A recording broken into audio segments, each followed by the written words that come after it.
আসসালামু আলাইকুম। প্রতিদিনের মতো কাজ শুরু করলাম রান্না করতে। পিঠা বানাবো।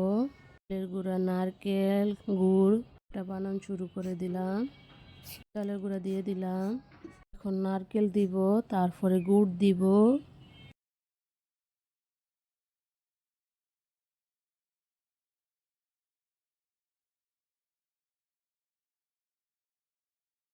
তারপরে আবার একটু নারকেল দিলাম, দিয়ে দিয়ে বাইন দিয়ে চুলার ভাপে দিব। পানিতে দিয়ে দিব। পিঠা উঠিয়ে দিব। ঢাকনা দিয়ে ঢেকে দিব।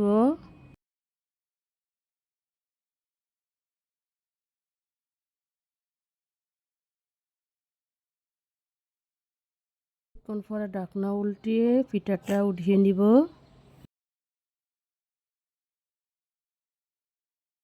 এই যে আমার বাফা পিঠাটা হয়ে গেছে, এখন তুলে নিলাম। সকালকার নাস্তা রেডি করে ফেললাম। মাংস পিঠা, ডিম,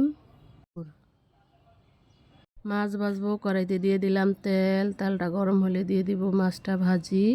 এটা উল্টিয়ে পাল্টিয়ে ভেজে নেব।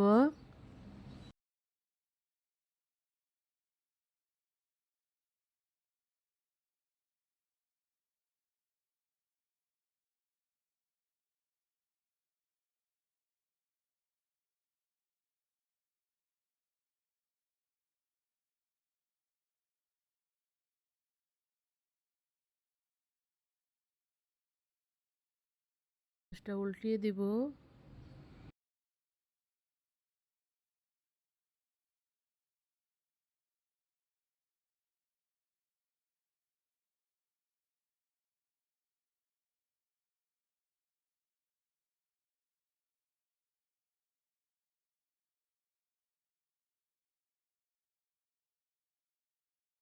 এটা ভাজা হয়ে গেছে, এখন তুলে নিব।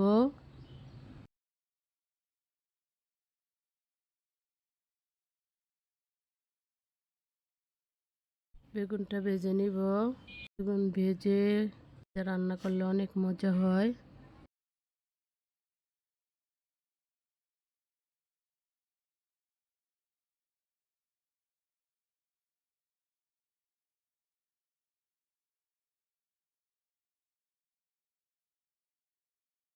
বেগুনটা ভাজা হয়ে গেছে, এখন তুলে নিব। ইলিশ মাছ দিয়ে রান্না করব। কড়াইতে দিয়ে দিলাম তেল, পেঁয়াজটা একটু ভেজে নিব।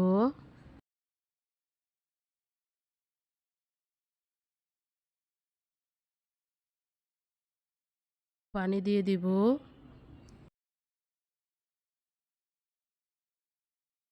জিরা বাটা দিয়ে দিব। লবণ, হলুদের গুঁড়া, মরিচের গুঁড়া, কাঁচা মরিচ দিয়ে মশলাটা ভালোভাবে কষিয়ে নিব।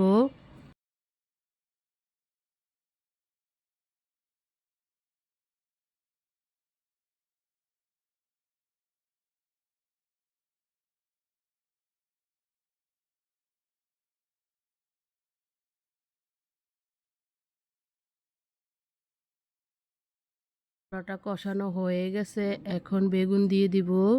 দিয়ে মশলার সাথে একটু কষিয়ে নিব।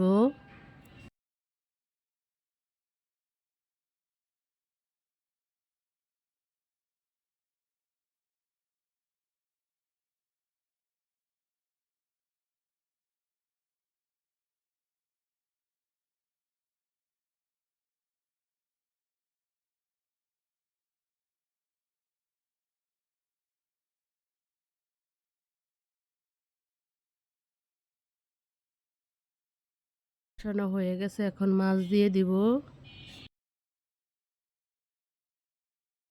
পানি দিয়ে দিব, দিয়ে বলক আনবো।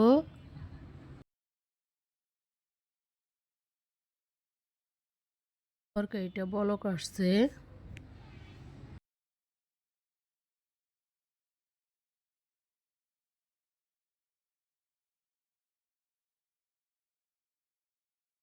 ইলিশ মাছের তরকারিটা হয়ে গেছে, এখন তুলে নিব।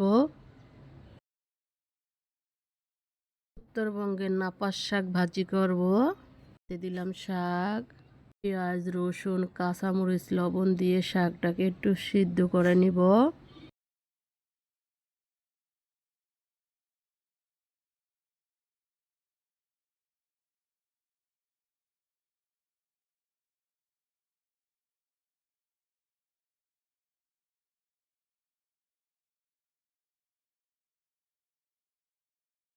ঢাকনা দিয়ে ডেকে দিলাম। কিছুক্ষণ পরে ঢাকনা উল্টিয়ে একটু নেড়ে ছেড়ে দিব।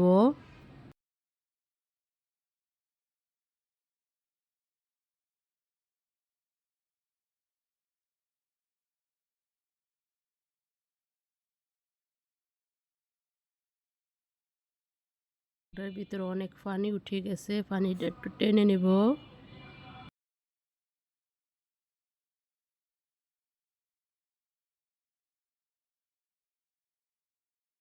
একটা সিদ্ধ করা হয়ে গেছে, এখন বাগার দিয়ে দিব। এতে দিয়ে দিলাম তেল, দিয়ে দিব পেঁয়াজ রসুন দিয়ে ভালোভাবে ভেজে নিব।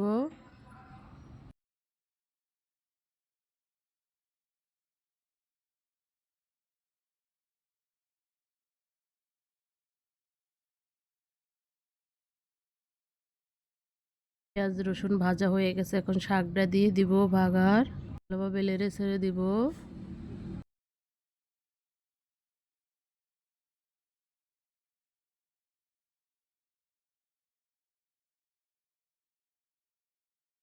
ভাজিটা হয়ে গেছে, এখন তুলে নিব। তেল ছাড়া সিম রান্না করব শুটকি দিয়ে। রসুন হলুদ মরিচ বসিয়ে দিলাম ঢাকনা দিয়ে। এখন পরে ঢাকনা উল্টিয়ে একটু নেড়ে ছেড়ে দিব। তারা তরকারি আমার হাজবেন্ড খায়।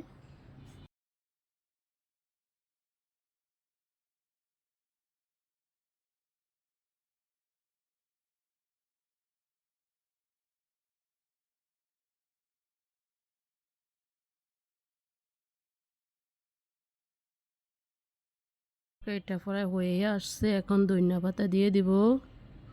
প্রতিদিন জাল করে করে খায়, যত জাল করে ততই ভালো লাগে বলে।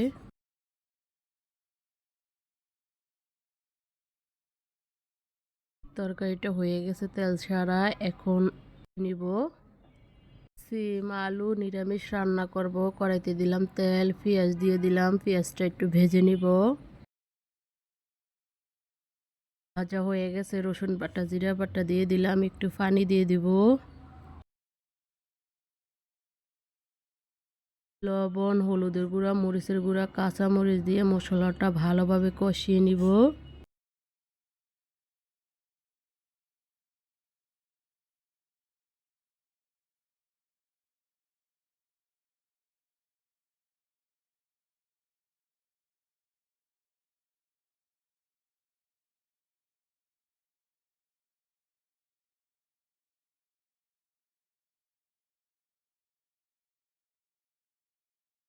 মশলাটা কষানো হয়ে গেছে, সিম আলু দিয়ে দিলাম।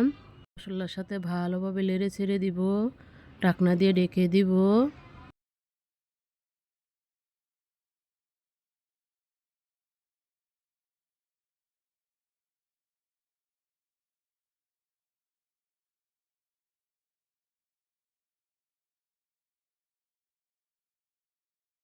পরে ঢাকনাটা উল্টিয়ে একটু নেড়ে ছেড়ে দিব।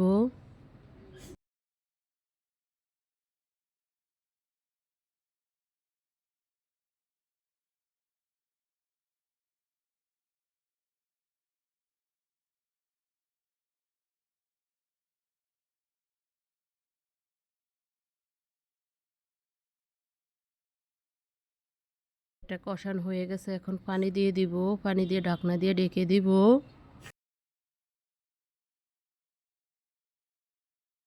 এখন পরে ঢাকনাটা উল্টে একটু নেড়ে ছেড়ে দিব।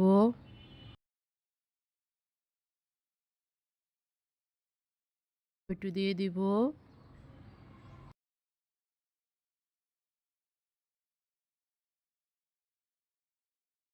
দিয়ে ঢাকনা দিয়ে ঢেকে দিব। পরে ঢাকনা উল্টে একটু নেড়ে ছেড়ে দেব।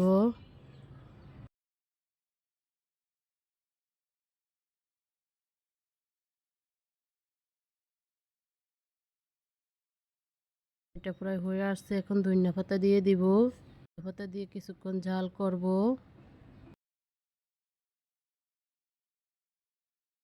নিরামিষের তরকারিটা হয়ে গেছে, এখন তুলে নিলাম।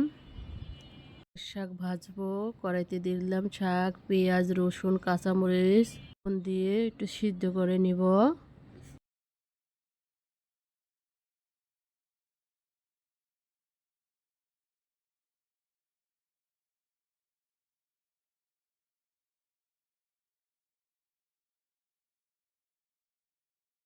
ঢাকনা দিয়ে ডেকে দিব। কিছুক্ষণ পরে ঢাকনাটা উল্টে একটু নেড়ে ছেড়ে দিব।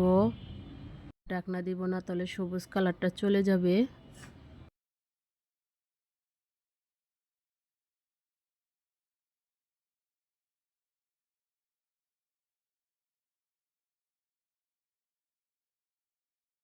সিদ্ধ করা হয়ে গেছে, বাগার দিয়ে দিব। কড়াইতে দিয়ে দিলাম তেল, পেঁয়াজ রসুন দিয়ে বাগার দিব। লাল লাল করে ভেজে নিব।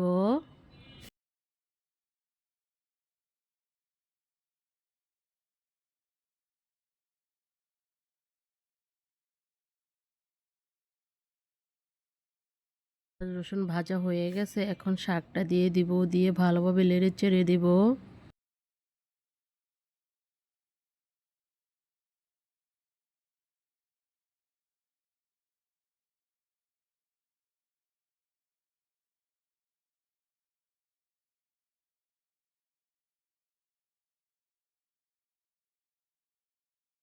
শাকটা পড়াই হয়ে গেছে, এখন তুলে নিলাম।